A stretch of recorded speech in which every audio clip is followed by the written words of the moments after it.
أعوذ بالله من الشيطان الرجيم. بسم الله الرحمن الرحيم. سبحان الذي أسرى بعبده ليلا من المسجد الحرام إلى المسجد الأقصى الذي باركنا حوله لنريه من آياتنا إنه هو السميع البصير. وآتينا موسى الكتاب وجعلناه هدى لبني إسرائيل ألا تتخذوا من دوني وكيلا ذرية ممن حملنا مع نوح إنه كان عبدا شكورا. وقضينا إلى بني إسرائيل في الكتاب لتفسدن في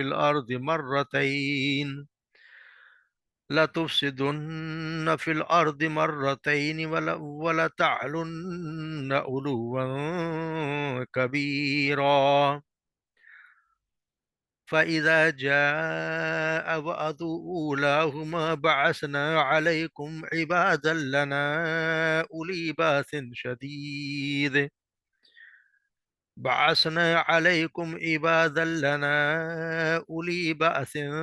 شديد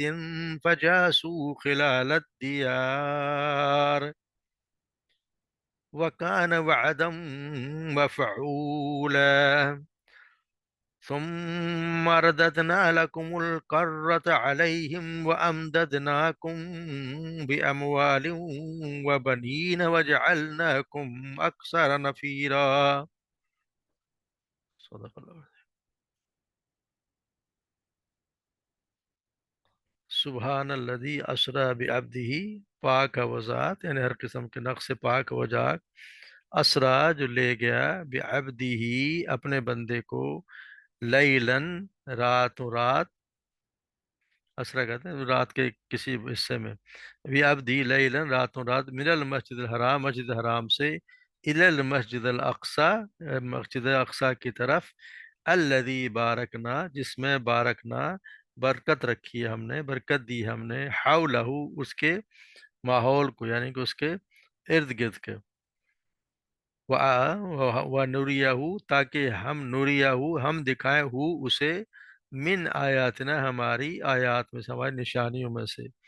انہو هو السمیع البصیر اور بے شک وہ هو السمیع العلیم وہی سب کچھ سننے والا اور خوب جان اور دیکھنے والا ہے۔ وآتینا موسیٰ اور ہم نے موسیٰ کو دی، آتینا ہم نے دی موسیٰ الکتاب موسیٰ کو کتاب، وجعلناہ اور بنایا اسے یعنی اس کتاب کو یا موسیٰ کو، ہدن ہدایت، لبنی اسرائیل بنی اسرائیل کے لیے، اللہ کہ نہ تم تتخذو عبادت کرو بناؤ، من دونی وکیلا میرے علاوہ کسی کو کارساز، میرے علاوہ کسی کو بھی کارساز نہ بناؤ، ذریتا یعنی کہ اولاد، من حملنا ان میں سے ان کی، حملنا جنہیں ہم نے سوار کیا، حملنا نہ ہم جنہیں ہم نے سوار کیا، مع نوح نوح کے ساتھ، انہو کانا انہو بے شک وہ کانا تھا، عبدن شکورا عبدن ایک بندہ، شکور بہت زیادہ شکر گزار بندہ، وقدینا اور ہم نے فیصلہ کیا، بنی اسرائیل کے لیے، ہم نے بنی اسرائیل کے لیے صاف یعنی فیصلہ کر دیا، بنی اسرائیل فی الکتابی کتاب میں،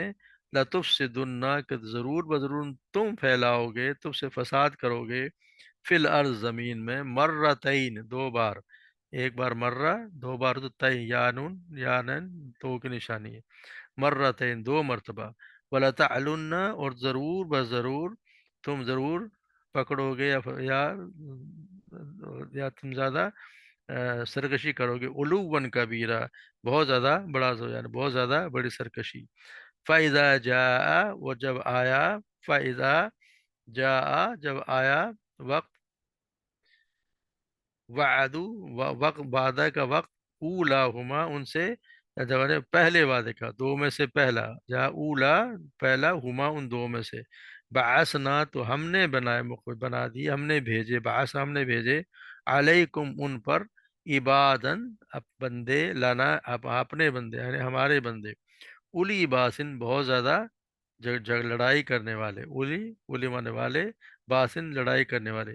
شدید شدید بہت زیادہ، شدید یعنی بہت زیادہ سخت، فجاسو پس وہ گھس گئے، گھس گئے، خلالت دیار ان کے گھروں میں، خلالت دیار یعنی کہ شہروں کے اندر، گھروں کے اندر وہ گھس گئے، وہ کانا، اور وہ تھا وہ وعدم مفعولا، ایسا وعدہ تھا جو کہ پورا ہونے ہی والا تھا،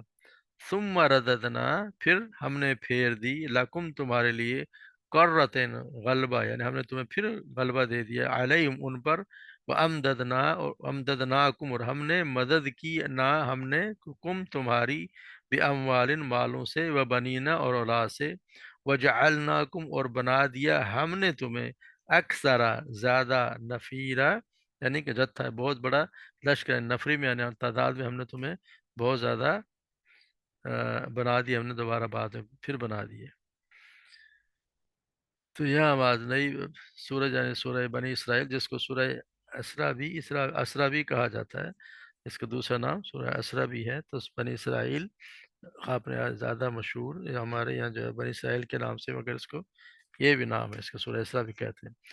شروع جو ہوئی ہے وہ سبحان الذی، اللہ کا نام سبحان سے،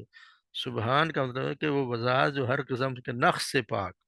کسی بھی قسم کا اس میں کوئی بھی کمی، کسی قسم کی کمی نہ ہو، وہ یعنی وہ سبحان ہے، جس میں کوئی جو انسان سوچے کہ کوئی کمی ہو سکتی ہے وہ اس میں وہ نہیں ہوتی، یعنی ہر نقص سے، اس کے ہر نقص سے ہی پاک ہوتا ہے۔ عام طور پر اس کا استعمال ایسے موقعوں پر ہوتا ہے جب کسی بہت بڑے واقعے کا ذکر کرنا ہو، مطلب یہ ہوتا ہے کہ لوگوں کے نزدیک ظاہری اسباب کے اعتبار سے ایسا واقعہ ہونا ممکن نہیں ہے، مگر اللہ کے لیے تو کوئی کام مشکل ہے نہیں، اس لیے کہ وہ تو کوئی اسباب کا پابند ہے نہیں، وہ تو لفظ کن کہہ دے اور پر جب تم جو چاہے کر سکتا ہے، اسباب تو ہمارے لیے، انسانوں کے لیے، اللہ تبارک و تعالیٰ نے پابندیوں اور کوتاہیوں سے بالکل پاک ہے۔ تو یہ ہے اس لیے سبحان جو یہاں لفظ پہلے دفعہ پہلا استعمال کیا گیا، پہلا لفظ اس سبحان کیا گیا، تو اس کا مطلب ہے کہ بہت بڑا ایک بہت واقعہ ایسا ہے جس پہ بہت بڑا واقعہ ہے، جو ان لوگوں کے لیے انہونی سی بات ہے۔ اسرا رات کے لے جو لے گیا، بعبدی اپنے بندے کو، لیلن رات کے ایک پہر، یعنی کہ اسرا کے معنی ہوتے ہیں رات کو لے جانا، لیلن کا ذکر اس لیے کیا ہے تاکہ رات کی بھی قلت یعنی اس کی بھی واضح ہو جائے کہ کتنے رات کے ایک حصے میں یعنی تھوڑے سے حصے میں لے گیا،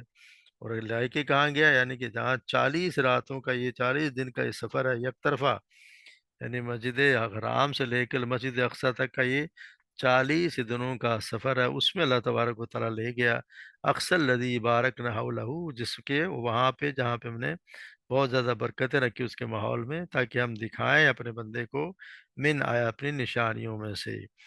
تو سبحان کا یہاں تو مطلب یہاں استعمال کرنے کا مقصد یہ ہے کہ یہ اللہ تبارک و تعالیٰ نے آپ صلی اللہ علیہ وسلم کو جو لے کے گئے، وہ یہ نہیں کہ کوئی خواب میں لے کے گئے، ان کے جسم سمیت، یعنی کہ وہ اللہ تبارک و تعالیٰ ان کو لے کے گئے وہاں سے۔ تو یہ جیسے ہمارے یہاں خاص طور پہ مشہور ہے واقع معراج والا، تو یہ یہاں پہ قرآن مجید میں ذکر وہ صرف یہاں کے مسجد حرام سے لے کے مسجد اقصی تک اللہ تبارک و تعالیٰ ان کو لے کے گئے، آگے جو ہے وہ حدیث میں ملتا ہے کہ حضرت آپ صلی اللہ علیہ وسلم نے بتایا کہ وہ کس طرح لے کے گئے اور کیا کچھ ہوا، کس طرح کی انہوں کو نشانیاں دکھائی گئیں، تو یہ ہمارے یہاں ہمیشہ سے ہم سنتے آئے، اور بڑا ہی سب کو پتہ ہے کہ کیا کچھ ہوتا رہا ہے۔ تو یہاں اللہ تبارک ویسے کا عبد کا یعنی لفظ استعمال کیا، تو عبد یعنی کہ بہت بڑا نام اللہ تبارک و تعالیٰ نے، عبد کا مطلب ہے غلام کا، یہ بھی اشارہ ہے کہ اللہ تبارک و تعالیٰ ہی مالک اور معبود ہے، صرف اللہ ہی کی ذات ہے، باقی سب اس کے بندے ہیں، غلام ہیں، اس کے سامنے سارے عاجز اور متی ہیں، یعنی عبد کے معنی بھی یہی ہیں، یعنی اللہ تبارک و تعالیٰ اپنے اس بندے کو لے کے گیا، اور پھر یہاں پہ عبد ہو بھی کہہ دیا اپنے اپنے بندے کو، تو یہ آپ صلی اللہ علیہ وسلم کے لیے کتنا بڑا اعزاز ہے کہ اللہ تبارک و تعالیٰ نے کہا کہ یہ میرا بندہ ہے، میں اس کو وہاں سے مسجد حرام سے لے کے گیا، اس کی یعنی کہ مسجد حرام کیونکہ اس کئی طرح کی حرمت اس کو حاصل ہے، جیسے پورے حرم کو ہی مسجد حرام کہتے ہیں، جس طرح تو اس کی تھوڑی سی ہم تفصیل بہت زیادہ ہے، مگر مختصر یہ کہ جس رات یہ سفر شروع ہوا، آپ صلی اللہ علیہ وسلم ام ہانی کے گھر سوئے ہوئے تھے، وہاں سے آپ کو حتیم کعبہ میں لایا گیا، پھر آپ حتیم سے براق پر سوار ہو کر مسجد اقصیٰ، یعنی اقصیٰ کا مطلب دور والی مسجد ہے، مکہ سے بہت دور ہے کہ آپ 40 دن کا سفر ہے، تو مسجد اقصیٰ یعنی دور ترین مسجد، یعنی پھر بیت المقدس پہنچے۔ اس وقت مکہ میں سب مسجد سے دور پائی جانے والی یہی مسجد تھی، اسی لیے اس کو یہ کہا گیا۔ تو یہاں سفر کی ابتدا حتیم سے ہوئی، اس کے لیے اس کے بعد جو ہے وہ آپ صلی اللہ علیہ وسلم کو وہاں سے لے جایا گیا، اور پھر ان کو وہاں سے آ، مسجد اقصی بیت المقدس سے پھر معراج یعنی سیڑھی کے ذریعے سے اوپر ساتوں آسمانوں سے گزر کر سدرات المنتہا تک پہنچے۔ راستے میں جلیل القدر انبیاء سے ملاقاتیں بھی ہوئیں، جنت اور دوزخ کا بھی مشاہدہ بھی آپ سے کرایا گیا۔ سدرات کے پاس جبرائیل علیہ السلام کو ان کی اصل صورت میں آپ نے دیکھا، وہیں آپ کے پہلے 50 نمازوں اور آخر میں 5 نمازوں کا حکم ہوا۔ پھر پلٹ کر بیت المقدس آئے تو آپ نے امام بن کر تمام انبیاء کرام کے لیے ان کی نماز ادا کروائی۔ تو یہ کہ کچھ لوگوں نے تو کہا کہ جانے سے پہلے امامت کروائی، مگر ابن کثیر کے ترجیح یہ دی ہے کہ انہوں نے واپسی پہ امامت کرائی۔ اب کس طرح آپ اللہ تبارک و تعالیٰ نے انبیاء کرام کو وہاں پہ اکٹھا کیا، وہ اللہ ہی کی ذات جانتی ہے کہ کیا ان کو کس طرح اکٹھا کیا گیا، اور پھر مقصد یہ ہے کہ مگر یہ ہے کہ احادیث میں آتا ہے کہ آپ نے وہاں پہ امامت کرائی۔ یہاں پر مسجد حرام سے لے کر مسجد اقصی تک کا جو سفر ہے اس کا نام اسرا ہے، اور جو یہاں پہ بعد میں جو ہے وہ سدرۃ المنتہا تک کا سفر اس کو معراج کراتا ہے۔ اس کا ذکر جو سورہ نجم اور دوسری سورہ نجم میں بھی اور کتب احادیث میں بھی اس کا ذکر پایا جاتا ہے۔ تو یہ یہاں پہ بتایا گیا کہ پھر اللہ تبارک و تعالیٰ نے وہاں پہ ان کو وہ اپنی آیات بتا، وجہ یہ تھی کہ ہم نے آپ کو آیات ان کو دکھائیں کہ کیا کہ ہم ان کا آپ دکھا رہے ہیں کہ آیات کتنے بہت سارے آیات ہم پڑھتے آئے کہ اللہ سبحانہ تعالیٰ نے کیا کیا ان کو آیات دکھائیں، تو یہ ہم وقتاً فوقتاً سنتے ہی آئے ہیں، تو سب کوئی اندازہ ہی ہوتا ہے کہ کیا ہوتا ہے۔ تو یہ پھر یہ بتایا کہ یہاں پہ بتایا کہ مسجد اقصی بارکنا وہو لہو، اس کے ارد ہم نے برکت رکھ دی ہے، یعنی یہ علاقہ قدرتی نہروں پھلوں کی اکثریت پھلوں کی کثرت بھی وہاں پہ، اور انبیاء کرام کا بھی مسئلہ ہم پڑھتے ہیں کہ ابراہیم علیہ السلام بھی یہیں تھے، باقی اور بھی بہت سے انبیاء کرام جو ہیں وہ اسی علاقے میں مدفون ہیں، اور یہ بہت زیادہ بڑا متبرک اور بابرکت اس کو قرار دیا گیا ہے۔ تو اس کا یہاں بتایا گیا کہ اس وجہ سے کہ آپ کو ہم بہت بڑی بڑی آیات میں سے کچھ دکھائیں، جن میں سے ایک تو سب سے بڑا آیت موجہ تو یہ بھی ہے کہ اتنا لمبا سفر رات کے ایک تھوڑے سے حصے میں ہو گیا، تو باقی آپ صلی اللہ علیہ وسلم کو آسمانوں پر لے جایا گیا، وہاں پر مختلف آسمانوں پر انبیاء علیہ السلام سے ملاقاتیں بھی ہوئی، پھر سدرۃ المنتہا پر جو عرش کے نیچے 7ویں آسمان پر اللہ تبارک و تعالیٰ نے وحی کے ذریعے سے نماز اور دیگر چیزیں عطا کی۔ پھر صحابہ و تابعین سے لے کر آج تک امت کے تمام علماء اس بات پر متفق ہیں اور قائل چلے آ رہے ہیں کہ معراج جو ہے وہ حالت بیداری میں ہوئی، یہ خواب یا کوئی روحانی سیر کا مشاہدہ نہیں ہے، بلکہ عینی مشاہدہ ہے جو اللہ نے اپنی قدرت سے اپنے رسول کو کروایا۔ تو اس کے پہلا حصہ معراج کا ہوا جو اسراء کراتا ہے، اور دوسرا جو ہے وہ اس کا جو معراج جو مسجد اقصیٰ سے لے کر جو بعد اوپر آسمانوں تک اس کو معراج کہلاتا ہے۔ تو اس کے دوسرے حصہ میں اس کا ذرا جیسے بتایا سورہ نجم میں آتا ہے، تو یہاں بتایا تھا کہ مقصد یہ تھا کہ ہم آپ کو بڑی بڑی نشانیاں دکھائیں، انہ هو السمیع البصیر، اور وہی سب کچھ جاننے والا اور دیکھنے والا ہے، سننے والا اور دیکھنے والا ہے۔ پھر اب بتایا وہ آتے نا موسیٰ الکتاب وجعلنا ھدی لبنی اسرائیل، اور فوراً ہی پھر موسیٰ علیہ السلام کا ذکر یہاں پہ کر دیا گیا، کیونکہ موسیٰ علیہ السلام اکثر یاد رکھا ہے کہ جب بھی کوئی بات ہے کہ اکثر قرآن میں بھی قرآن کی بات اور تورات کی بات ہے اکثر ساتھ ساتھ ہی ہوتی ہیں، تو یہاں پہ فوراً ہی بنی اسرائیل کا ذکر ہے، موسیٰ علیہ السلام کا ذکر کر دیا گیا ہے کہ ہم نے آتے نا موسیٰ کتاب وجعلنا ھدی لبنی اسرائیل، کہ ہم نے کتاب دی اور وہ ہدایت بنایا بنی اسرائیل کے لیے۔ اب یہاں دیکھیں کہ یہ کتاب جو ہے وہ ساری انسانیت کے لیے نہیں ہے، یہ بنی اسرائیل کے لیے بتایا گیا کہ ہم جس طرح کہ ہم نے ان کو کتاب دی تو وہ بنی اسرائیل کے لیے ہدایت کا ذریعہ بنایا،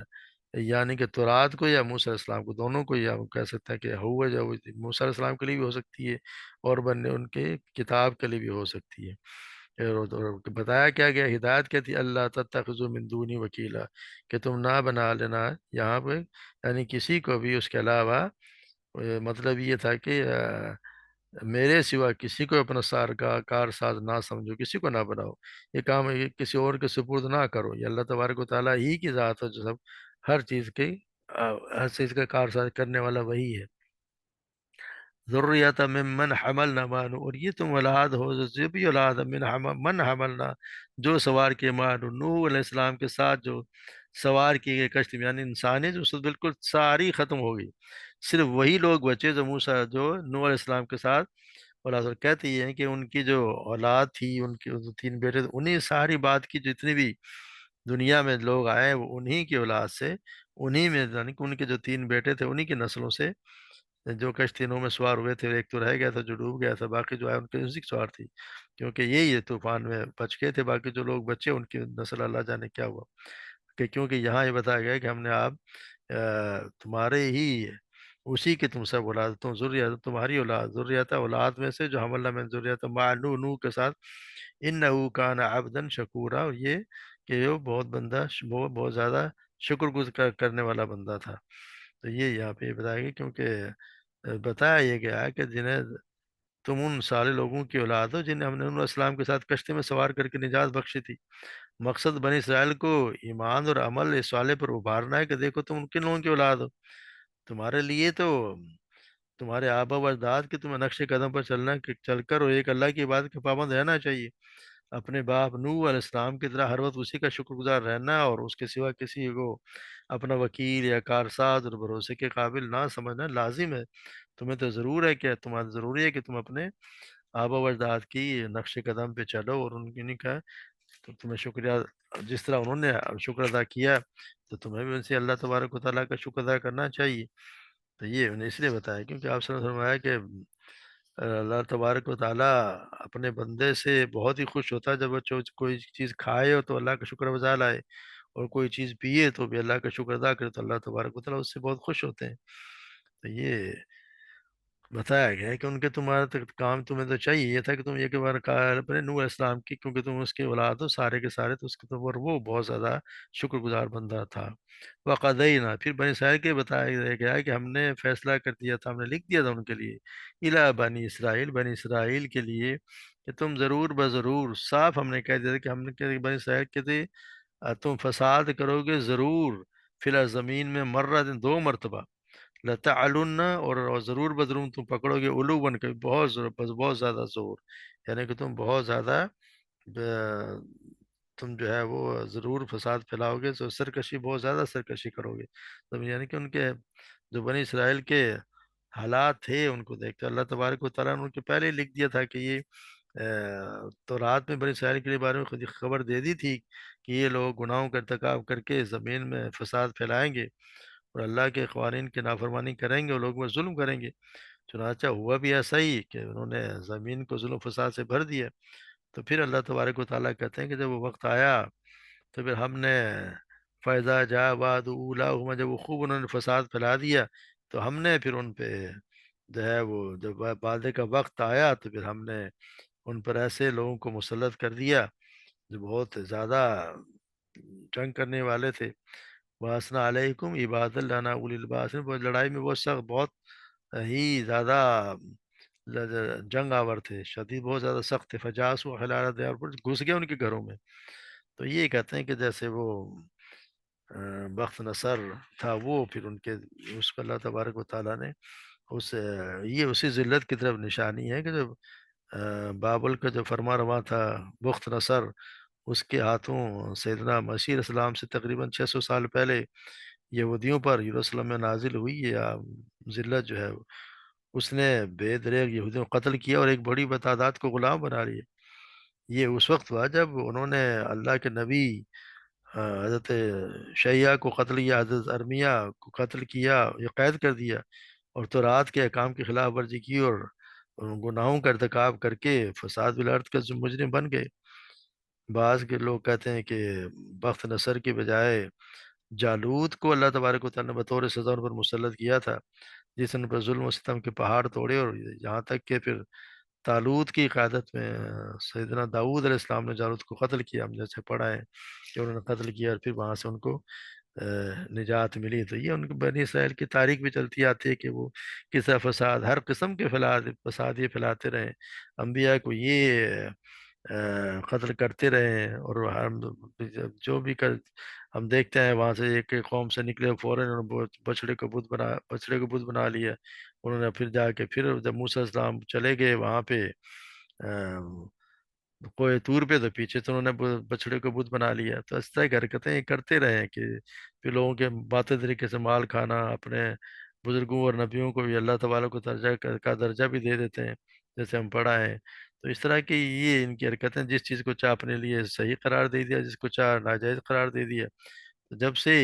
یہ اس لیے ان کی اس طرح سے کرتے رہے، تو پھر اللہ تبارک و تعالیٰ پھر اس کی سزا یہ دیتا ہے کہ پھر ان پہ کوئی نہ کوئی ایسی قوم کو مسلط کر دیتا ہے جو ان کو تباہ و برباد کر دیتی ہے۔ ان کے ساتھ ایسا ہی ہوا، جب پہلا ہو تو یہ ہوا، مگر اس کے بعد پھر بھی یہ لگا یہ تو وعدہ تھا جو ہم پورا ہو کے رہنا تھا، پھر اللہ تبارک و تعالیٰ ثم رددنا، پھر ہم نے پھیر دی تمہارے لیے کرتن باری، یعنی ہم نے پھر تمہیں غلبہ عطا کر دیا ان پر، فامددناہم باموال، اور ہم نے پھر تمہیں، یعنی جب انہوں نے اللہ تبارک و تعالیٰ سے معافی مانگ لی، اس کی طرح لوٹ آئے، تو اللہ تبارک ان کو پھر غلبہ عطا کر دیا، ان کی مدد کی مال سے بھی اور اولادوں سے بھی، اور ان کو زیادہ زیادہ لشکر میں بہت زیادہ کر دیا، ان کی تعداد میں اضافہ کر دیا، تو یعنی کہ یہ اس وقت ہوا جب انہوں نے اللہ تبارک و تعالیٰ سے معافی مانگ لی، جب اللہ تبارک و تعالیٰ سے کوئی قوم معافی مانگ لے اور اللہ کی مغفرت اس کی طرف لوٹ آئے، تو پھر اللہ تبارک و تعالیٰ جو ہے وہ اس کو معاف بھی کر دیتے ہیں، اور پھر اس کو دولت سے اور مال و دولت سے اور پھر بیٹوں سے اور اس سے بھی اللہ تبارک و تعالیٰ جو چیزیں سب جو چیزیں سے چھن چکی تھیں، پھر دوبارہ ان کو طاقتور بنا دیا، اور مگر پھر انہوں نے جب وہی حرکتیں دوبارہ شروع کی، تو جیسے ہم پڑھیں گے کہ آگے پھر ان کے ساتھ وہی کچھ ہوا جو جو پہلے ہوتا ہے، پھر ان سے بھی زیادہ شدید ان پر عذاب آیا، تو یہ کوئی بھی قوم جو اللہ تبارک و تعالیٰ کی احکامات کی خلاف ورزی کرتی ہے، اور جو نبی کے ان کا لے کے آتا ہے رسول کوئی بھی پیغام، اس کی جو خلاف ورزی کرتی ہے، تو اس قوم کے ساتھ وہی ہوتا ہے، وہ ذلت کی گڑھے میں گر جاتی ہے۔ جیسے اگر ہم دیکھیں تو آج مسلمانوں کا برا حال وجہ یہی ہے کہ ہم نے قرآن کو چھوڑ دیا، آپ صلی اللہ علیہ وسلم کی احادیث کو چھوڑ دیا، ان کی بات ماننے سے ہم کہتے ہیں مانتے ہیں، مگر ظاہر پہ ہم عملاً تو نہیں مان رہے، ہم عملاً تو بالکل بھی نہیں مان رہے۔ وہ لوگ جو تھے وہ صاف انکار کر دیتے تھے، ہم صاف انکار نہیں کرتے۔ وہ لوگ جو کہتے تھے کہ ہم اللہ کے رسول کے ان کی بات نہیں مانتے، ہم بھی ایسا ہی کر رہے ہیں، ہم بس کہہ نہیں رہے، وہ کہہ دیتے تھے، ہم عملی طور پہ ہم بھی ویسا ہی کر رہے ہیں، جو اللہ کے رسول نے کہا، جو ہمیں باتیں بتائیں، ان کی ہم ساری خلاف ورزی کر رہے ہیں۔ ہم میں سے نہ کوئی قرآن پڑھنے کو تیار ہے، نہ کوئی سمجھنے کو تیار ہے، اور جو کوئی پڑھ بھی رہا ہے اس پہ عمل نہیں کرتا، سمجھنے کے باوجود بھی اس پہ عمل کرنے کو ہم تیار ہی نہیں ہیں۔ ہمارا نفس یا ہمارا ماحول، یا آج کل کے ہم کہتے ہیں کہ جو ہم جن سے ہم متاثر زیادہ ہیں، وہ ہمیں اس کی طرف آنے نہیں دے رہے، اور جب تک نہیں آئیں گے تو مسلمانوں کو یہی حال رہے گا کہ آج دیکھیں کتنا مسلمانوں کو کیا حال ہے، فلسطین میں کیا ہو رہا ہے، مگر کسی کی ہمت نہیں ہے، بلکہ ہمت کیا، کوئی کچھ کرنے کو تیار ہی نہیں ہے، وہ مر رہے ہیں بیچارے، وہ مر رہے ہیں۔ ہمارے ملک کے خود کے حالات دیکھ رہے ہیں، ہمارے کیا حالات ہیں، روز بروز جس طرح لوگ تنگ ہیں، مہنگائی سے تنگ ہیں، امن و امان کی صورتحال سے تنگ ہے، ہر چیز سے تنگ ہے، جیسے کہ بے یقین صورتحال ہے کہ کیا کچھ ہونے جا رہا ہے، ہمیں نہیں پتا کیا ہو رہا ہے۔ یہ سب صرف وجہ یہی ہے کہ اب اللہ کے رسول کی باتوں سے، اللہ کے نبی کی باتوں سے، اللہ کی باتوں سے دور، اس کو چھوڑ دینا، قرآن کو چھوڑ دینا، قرآن کو چھوڑ دینا ساری سب سے بہت بڑی ذلت ہے، اور یہی رسوائی کا سبب۔ اللہ تبارک و تعالی ہمیں قرآن کے سمجھنے کی، اس پہ عمل کرنے کی توفیق عطا فرمائے، اور ہمارے ملک پہ اور ہر سب مسلمانوں پہ اللہ تبارک و تعالی رحم فرمائے، سب کو اللہ تبارک و تعالی آفت سے بچائے، مظلوموں کے اللہ تبارک و تعالی مدد فرمائے۔ وما علینا الا البلاغ۔